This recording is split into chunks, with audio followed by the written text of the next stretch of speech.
गायत्री विद्या मंदिर उच्च माध्यमिक विद्यालय सांचौर जिला जालोर द्वारा संचालित ऑनलाइन क्लास में कक्षा 12 के सभी विद्यार्थियों का स्वागत है।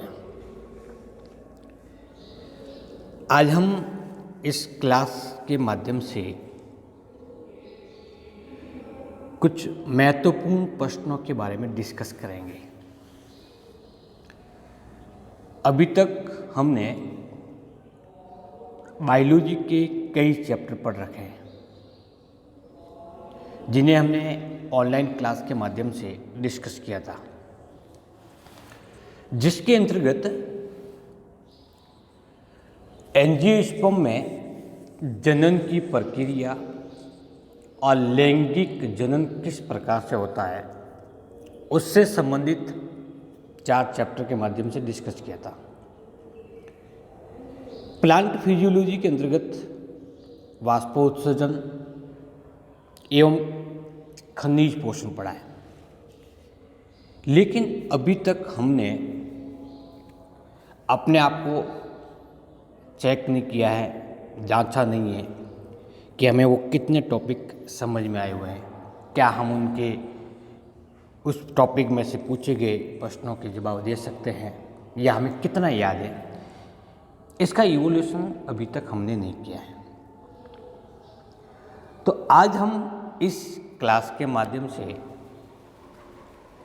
पादपों में खनिज पोषण से संबंधित विभिन्न प्रकार के कुछ ऑब्जेक्टिव क्वेश्चंस के बारे में डिस्कस करेंगे। ये प्रश्न सामान्यतः प्री मेडिकल टेस्ट के अंतर्गत अर्थात नीट में पूछे जाते हैं। ये प्रश्न विभिन्न एग्जाम की दृष्टि से भी महत्वपूर्ण होते हैं। ऑब्जेक्टिव क्वेश्चन से हमें ये पता लग जाएगा कि हमें समझ में आ रहा है कि नहीं आ रहा है, हमारा कंसेप्ट क्लियर हो रहा है कि नहीं हो रहा है। हम ये भी इन प्रश्नों से रूबरू होंगे कि ये प्रश्न किस प्रकार से भाषा में परिवर्तन होने के बाद विकसित होते हैं। कई प्रश्न ऐसे भी होते हैं जो बहुत इजी होते हैं, बहुत सरल होते हैं, लेकिन प्रश्न इस ढंग से पूछा जाता है कि प्रथम दृष्टया हम गलत कर देते हैं।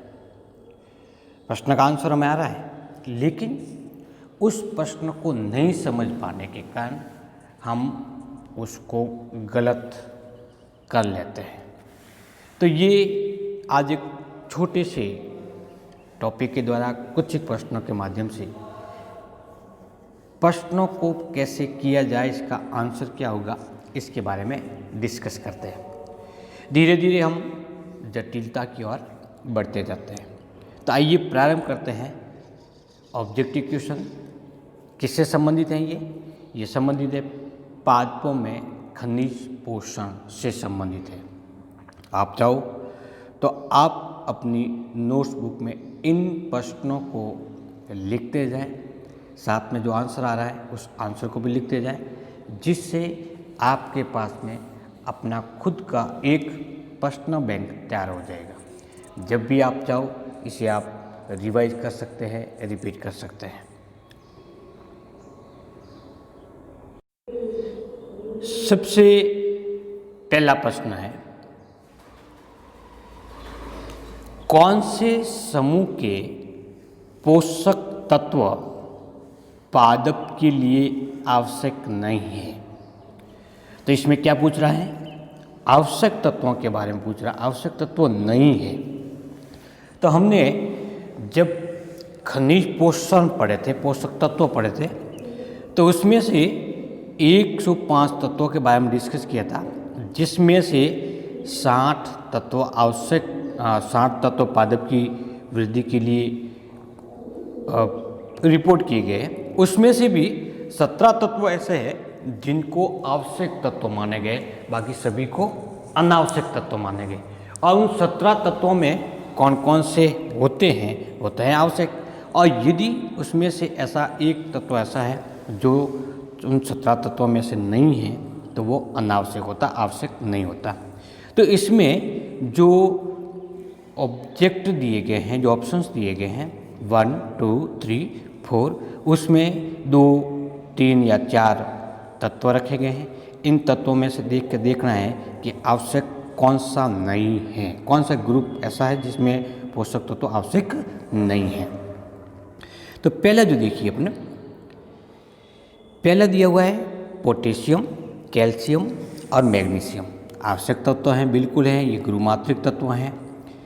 दूसरा दिया हुआ है आयरन, जिंक, मैग्नीज, बोरोन, बिल्कुल ये सभी सूक्ष्म मात्रक तत्व हैं, पौधे के लिए आवश्यक हैं। तीसरे में क्या दिया हुआ है, लेड, आयोडीन और सोडियम। इसका मतलब ये हमने कई आवश्यक तत्वों के रूप में नहीं पढ़ा है। चौथा ऑप्शन है मैग्नीशियम, आयरन, मोलिब्डेनम। इसको भी हमने पढ़ा है, ये 17 पोषक तत्वों के अंतर्गत आते हैं। इसका मतलब ये हुआ कि ऑप्शंस फर्स्ट, सेकंड और फोर्थ में जो तत्व समूह रखे गए हैं, जो ग्रुप बनाया गया है, वो आवश्यक तत्व हैं। अब प्रश्न क्या पूछ रहा है, कौन से समूह के पोषक तत्व पादप के लिए आवश्यक नहीं है, आवश्यक नहीं बल्कि आवश्यक नहीं है। तो इसमें लेड, आयोडीन और सोडियम का जो समूह है वो पादप वृद्धि के लिए आवश्यक नहीं है। तो इस प्रश्न का ऑप्शंस क्या हुआ, ऑप्शन नंबर 3। नेक्स्ट प्रश्न की ओर बढ़ते हैं।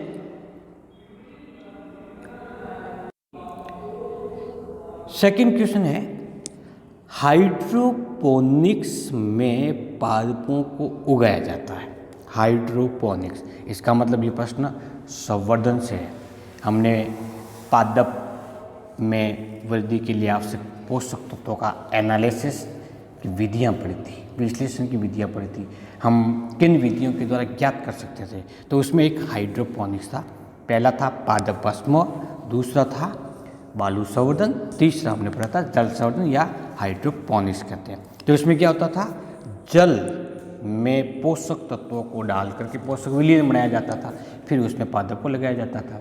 उसमें या इस क्रिया में बालू का उपयोग नहीं किया जाता है, इसी और केवल विलीन का उपयोग किया जाता है, नाम दिया जाता है जल संवर्धन। तो ऑप्शन देख लेते हैं क्या क्या है इसमें। पहला है ग्रीन हाउस में, बिल्कुल नहीं, ग्रीन हाउस के अंदर संवर्धन पोषक तत्वों को ज्ञात करने के लिए नहीं किया जाता। दूसरा है जल संतृप्त बालू में, बालू में भी नहीं होता, बालू में यदि संवर्धन करवाते हैं तो वो बालू संवर्धन कहलाता है। तीसरा विलयन है पोषक घोल में, ये हो सकता है। नेक्स्ट ऑप्शन क्या है, शुद्ध अशुद्ध जल में। तो शुद्ध अशुद्ध जल में कोई पोषक तत्व है ही नहीं, तो हम कैसे पता लगाएंगे कि पादपों के लिए पोषक तत्व कौन सा थे, उसकी कमी से कौन सा रोग उत्पन्न होता है। इसका मतलब इस प्रश्न में से जो राइट आंसर है वो अगेन 3 नंबर का, कौन सा, पोषक घोल में जल होगा, अशुद्ध जल होगा, जिसमें सभी आवश्यक पोषक तत्वों को विलय किया गया होगा। नेक्स्ट क्वेश्चन देखते हैं, पर्णहरित या क्लोरोफिल निर्माण के लिए आवश्यकता होती है। पादप को क्लोरोफिल का निर्माण करना है तो उसके लिए किसकी आवश्यकता होती है। तो पहला ऑप्शन देखिए, आयरन और कैल्शियम की। आयरन और कैल्शियम बिल्कुल नहीं, उसमें मैग्नीशियम की जरूरत पड़ती है। तीसरे में क्या है, मैग्नीशियम, आयरन और प्रकाश की। तीसरा क्या है, कैल्शियम और पोटेशियम तथा प्रकाश की। और चौथा क्या है, मैग्नीज और कॉपर की। तो क्लोरोफिल का सबसे मुख्य घटक होता है वो होता है मैग्नीशियम। तो इस तीनों श्रेणी, इस चारों ऑप्शंस में केवल और केवल मैग्नीशियम किसमें है, 2 नंबर में।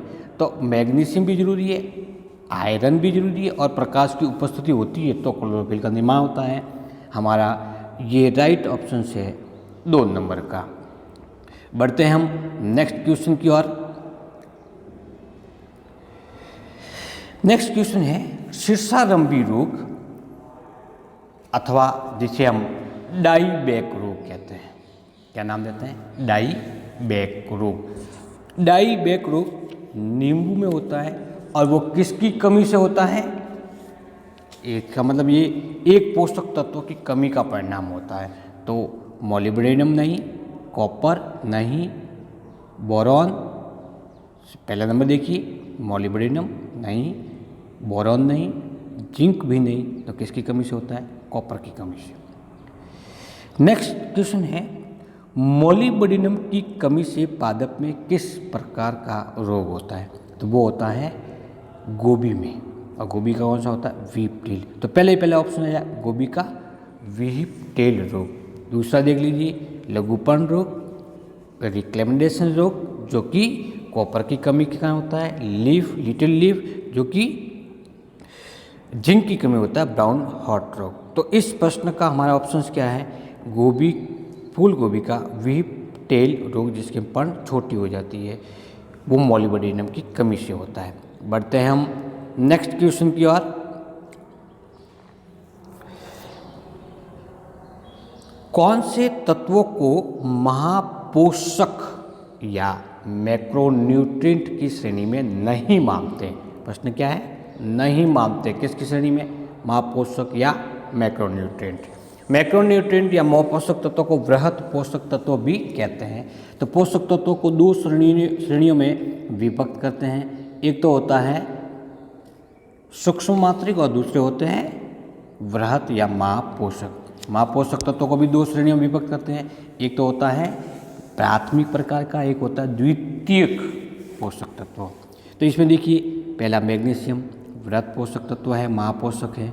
कैल्शियम महापोषक है, मैग्नीज सूक्ष्म मात्रिक है, माइक्रो है, और फास्फोरस मैक्रो है। तो इसमें से पहले नंबर, दूसरे नंबर, तीसरे नंबर के तीनों मैक्रो न्यूट्रिएंट या महापोषक तत्वों की श्रेणी में रखा जाता है, जबकि मैग्नीज मैक्रो की श्रेणी में नहीं आता, माइक्रो की आता है। तो इस प्रश्न के लिए राइट आंसर क्या हुआ? मैग्नीज। नेक्स्ट क्वेश्चन इसी से संबंधित है, कौन से तत्वों को लघु पोषक या माइक्रोन्यूट्रिएंट की श्रेणी में नहीं रखा जाता है? अगेन यहाँ पे क्या पूछ रहा है? नहीं रखा जाता। किसमें? माइक्रोन्यूट्रिएंट में। थोड़ा सा ध्यान रखने बात होती है, क्योंकि प्रश्न की भाषा इस प्रकार से होती है कि हम सरल प्रश्नों को भी गलत कर सकते हैं, कंफ्यूज हो जाते हैं। तो कंफ्यूज होने की कोई आवश्यकता नहीं है। माइक्रोन्यूट्रिएंट लघु पोषक, जिसे हम सूक्ष्म मात्रिक तत्व भी कहते हैं, में कौन सा नहीं है? तो मैग्नीज बिल्कुल है, मॉलिब्डेनम बिल्कुल है, कॉपर भी माइक्रोन्यूट्रिएंट है, कैल्शियम माइक्रो में नहीं आता बल्कि किस में आता है? मैक्रो में आता है। तो इस प्रश्न के लिए राइट आंसर कौन सा हुआ? कैल्शियम, अर्थात ऑप्शन नंबर 4।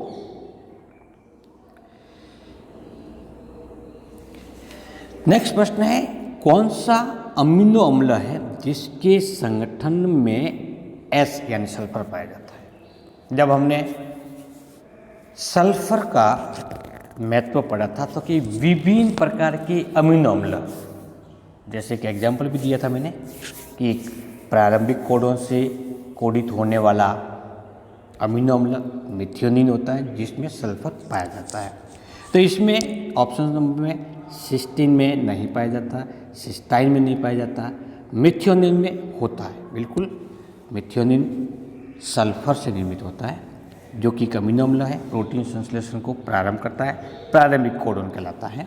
और उपरोक्त सभी, तो उपरोक्त सभी में ऊपर के सिस्टीन भी आएंगे, सिस्टाइन भी आएंगे, जबकि सिस्टीन और सिस्टाइन में एस नहीं पाया जाता, सल्फर नहीं पाया जाता। तो राइट आंसर क्या हुआ? Methionine number 3। नेक्स्ट क्वेश्चन है हमारे पास में एक अलग प्रकार का क्वेश्चन है, बैलेंसिक एलिमेंट के रूप में किन तत्वों को माना जाता है? बैलेंसिक एलिमेंट के रूप में किन तत्वों को मान्यता प्रदान की जाती है जो विषाक्तता दूर की जाती है?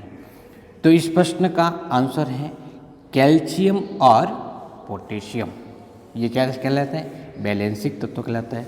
पोटेशियम आयनिक रूप में रहता है कोशिका में और आयन संतुलन का कार्य करता है, जिससे फलस्वरूप अनावश्यक तत्व दूर हो जाते हैं। तो इनको किस श्रेणी माना जाता है? इनको बैलेंसिक तत्व के रूप में मान्यता प्राप्त है।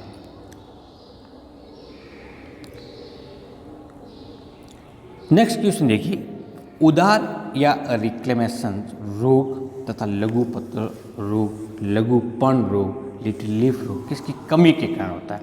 तो लघुपर्ण रोग होता है वो जिंक की कमी के कारण होता है, ये हमें पता है। और रिक्लेमेशन रोग डिजीज होती है वो कॉपर की कमी के कारण होता है। तो इसमें वो प्रश्न सही होगा जिसमें कॉपर होगा और जिंक होगा। दूसरा, इसमें ऐसा भी हो सकता है कि पहले जिंक लिखा जाए और उसके बाद में कॉपर लिखा जाए, है दोनों। उदार रोग होता है वो कॉपर की कमी के कारण, लघुपर्ण रोग होता है वो जिंक की कमी के कारण।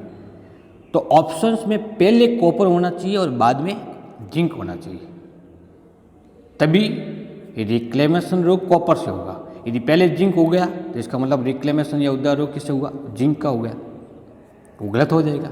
तो ऑप्शन नंबर देखिए, रिक्लेमेशन रोग और लघुपर्ण रोग, जिंक और मॉलिब्डेनम नहीं, गलत ऑप्शन से। कॉपर और जिंक बिल्कुल है, कॉपर से रिक्लेमेशन रोग होता है और जिंक की कमी के कारण लघुपर्ण रोग होता है। ऑप्शन नंबर 2 बिल्कुल सही है। तीसरा भी देख लेते हैं, इसमें बोरॉन है, गलत है ये भी। इसमें लघुपर्ण रोग कॉपर से बता रहा है और उदार रोग मैग्नीज से बताता है, ये भी गलत है। तो इस प्रश्न का ऑप्शन कॉपर और जिंक सही है। नेक्स्ट प्रश्न है, निम्न में से कौन सा तत्व पादप वृद्धि के लिए अपेक्षाकृत सबसे कम मात्रा में आवश्यक होता है? कम मात्रा में पादपों की वृद्धि के लिए जो तत्व जिन तत्वों की अधिक आवश्यकता होती है, जो सामान्य तौर पर 1 से लगा करके 10 मिलीग्राम से भी अधिक है, उनको हम मैक्रो वृहत या गुरुमात्रिक तत्व मानते हैं, और जिनकी कम आवश्यकता होती है उनको माइक्रो मानते हैं। तो कम आवश्यकता, इसका मतलब माइक्रो एलिमेंट से ये प्रश्न पूछा जा रहा है। तो इसमें वो ऑप्शन सही होगा जो सूक्ष्म मात्रक तत्व अथवा माइक्रो न्यूट्रिएंट के रूप में है। तो पहला जिंक माइक्रो है, नाइट्रोजन मैक्रो एलिमेंट है, मैक्रो न्यूट्रिएंट है, फास्फोरस मैक्रो न्यूट्रिएंट है, कैल्शियम अगेन मैक्रो न्यूट्रिएंट है, क्योंकि मैक्रो न्यूट्रिएंट में कुल 6 तत्व आते हैं, नाइट्रोजन, फास्फोरस, पोटेशियम, फिर कैल्शियम, मैग्नीशियम और सल्फर। तो इसमें से राइट ऑप्शन कौन सा हुआ? जिंक। नेक्स्ट क्वेश्चन, दी गई श्रेणियों में कौन सा आवश्यक तत्व भिन्न रूप में प्रदर्शित होता है? प्रदर्शित किस रूप में? पहले प्रश्न को पढ़ लेते हैं कि दी गई श्रेणियों में कौन सा आवश्यक तत्व भिन्न रूप में प्रदर्शित है। आवश्यक तत्वों के बारे में बात की। पहला ऑप्शन से दिया कॉपर, दूसरा जिंक, तीसरा मैग्नीशियम और चौथा दिया हुआ मैग्नीज। अब पूछ रहा आवश्यक तत्व भिन्न रूप में, अर्थात है आवश्यक तत्व कौन सा है? कॉपर माइक्रो है, जिंक माइक्रो है, मैग्नीज माइक्रो है। तो इसका मतलब ये जो प्रश्न पूछ रहा है वो सीधा सीधा इस प्रश्न का अर्थ ये निकलता है कि इसमें से कौन सा तत्व है वो मैक्रो एलिमेंट है। तो ऑप्शन क्या हुआ सही? मैग्नीज। नेक्स्ट क्वेश्चन देखिए, फसलों के लिए किन पोषक तत्वों को क्रांतिक तत्व कहते हैं? बिल्कुल सही बात प्रश्न है। क्रांतिक तत्व वे तत्व जिनकी आवश्यकता बहुत अधिक होती है, उनकी अल्प मात्रा में भी पादप में विभिन्न प्रकार के रोग विकसित हो जाते हैं, क्रांतिक तत्व कहलाते हैं, और ये गुरुमात्रिक तत्वों का भाग है। देखिए पहला ऑप्शन राइट है, नाइट्रोजन, फास्फोरस, पोटेशियम क्रांतिक तत्व कहलाते हैं। दूसरा ऑप्शन है कार्बन, हाइड्रोजन और ऑक्सीजन, इनकी कमी होती ही नहीं, क्रांतिक तत्व निकलाते हैं। तीसरा नाइट्रोजन, सल्फर, मैग्नीशियम, तो सल्फर और मैग्नीशियम क्रांतिक तत्व नहीं, नाइट्रोजन है। और चौथा पोटेशियम, कैल्शियम और आयरन, तो पोटेशियम तो है लेकिन कैल्शियम और आयरन क्रांतिक तत्वों के रूप में नहीं माने जाते हैं। तो इसमें ऑप्शन राइट क्या है? नाइट्रोजन, फास्फोरस और पोटेशियम, इनको हम क्रांतिक तत्व कहते हैं। फसल के लिए किन पोषक तत्वों को क्रांतिक, प्रश्न वही है, रिपीट हो रहा है वापस। नेक्स्ट क्वेश्चन देख लीजिए, शीर्ष विभज्योति की क्रियाशीलता किस पोषक तत्वों की कमी से प्रभावित होती है? शीर्ष विभज्योति पोषक तत्व किसकी कमी से होती है? तो पोटेशियम से नहीं, हालांकि पाया जाता है, थोड़ा प्रभावित होता है। कैल्शियम बिल्कुल राइट है, कैल्शियम की कमी के कारण पोटेशियम शीर्ष विभज्योति क्षेत्र प्रभावित होता है। नाइट्रोजन से भी होता है, सल्फर से भी होता है, लेकिन सबसे ज़्यादा क्रियाशीलता प्रभावित होती है वो कैल्शियम से होती है, क्योंकि कैल्शियम प्रोकैम्बियम अर्थात प्राक एदा और एदा की क्रियाशीलता के लिए बहुत ही आवश्यक होता है, जिसके द्वारा ग्रोथ होती है। चलते हैं नेक्स्ट क्वेश्चन की ओर।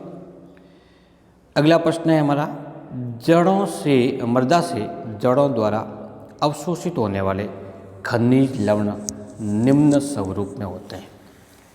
मृदा से जड़ों द्वारा अवशोषित होने वाले खनिज लवण निम्न स्वरूप होते हैं, किस रूप में पाए जाते हैं? तो विलीन रूप में पाया जाता है, लेकिन यहाँ पे चारों ऑप्शंस विलीन का दिया हुआ है। पहला दिया हुआ अति तनु विलीन, दूसरा दिया हुआ तनु विलीन, तीसरा सांद्र विलीन और चौथा दिया हुआ अति सांद्र विलीन। तो विद्यार्थियों, सांद्र विलीन से या सांद्र विलीन की उपस्थिति में लवणों का अवशोषण नहीं होता, क्योंकि सांद्र विलीन होने पर कोशिका रस की सांद्रता बाह्य विलीन की तुलना में कम हो जाती है, जिसके फलस्वरूप बहिर्प्राशन होना प्रारंभ होता है, कोशिका विघटित हो जाती है। तो हमारे पास में ऑप्शन नंबर 2 है, तनु विलीन और अति तनु विलीन। तो इसमें ऑप्शंस राइट हैं, अति तनु विलीन रूप में यदि खनिज लवण है तो जड़ों द्वारा अवशोषण होता है।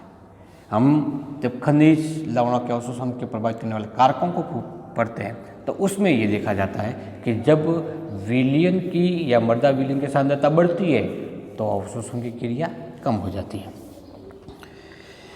नेक्स्ट प्रश्न है, किस विधि से पादप आयन अवशोषित होते हैं?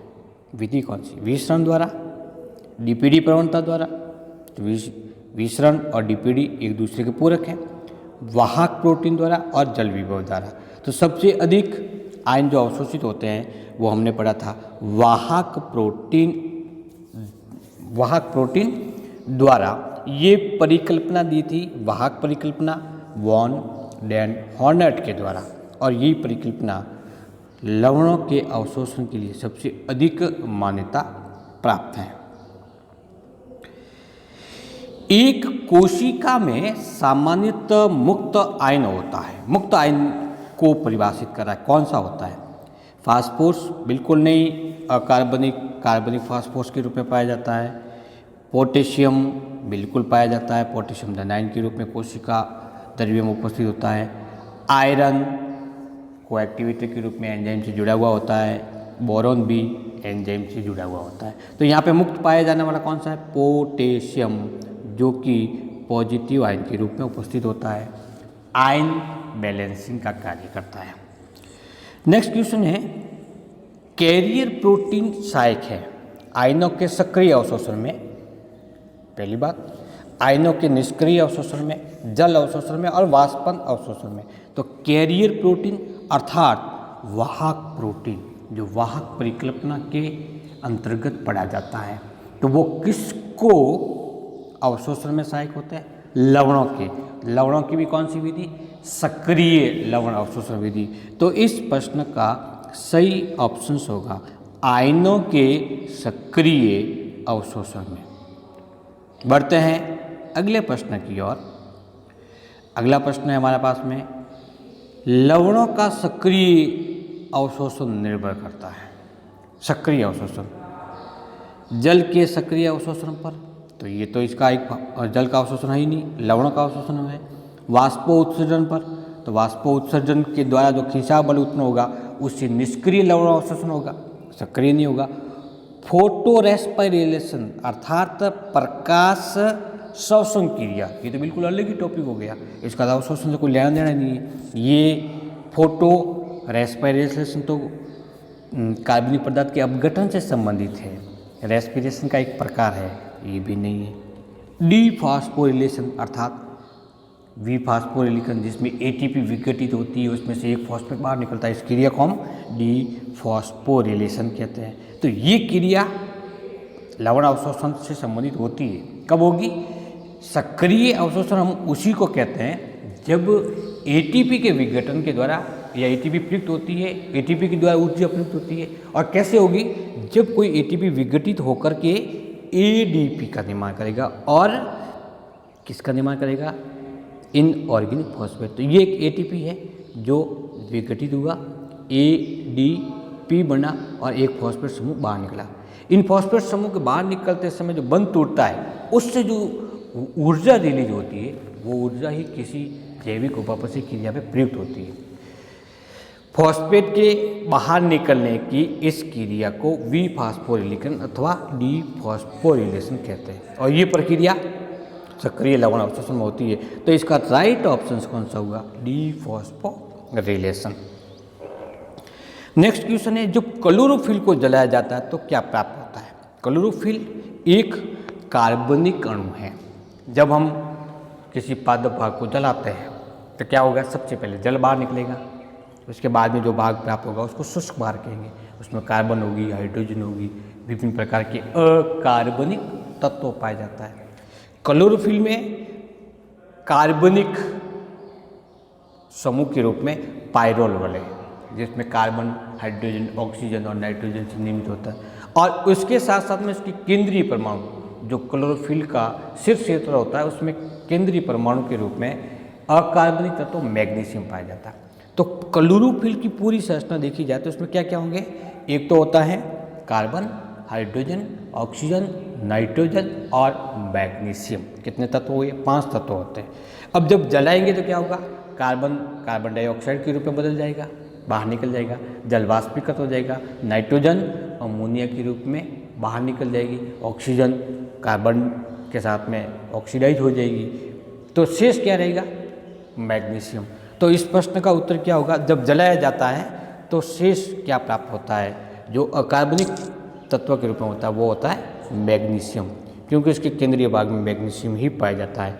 आयरन नहीं पाया जाता, कैल्शियम नहीं पाया जाता, मैग्नी नहीं पाया जाता। लेकिन ये तत्व क्लोरोफिल के संश्लेषण में सहायक जरूर होते हैं। बढ़ते हैं नेक्स्ट क्वेश्चन की ओर।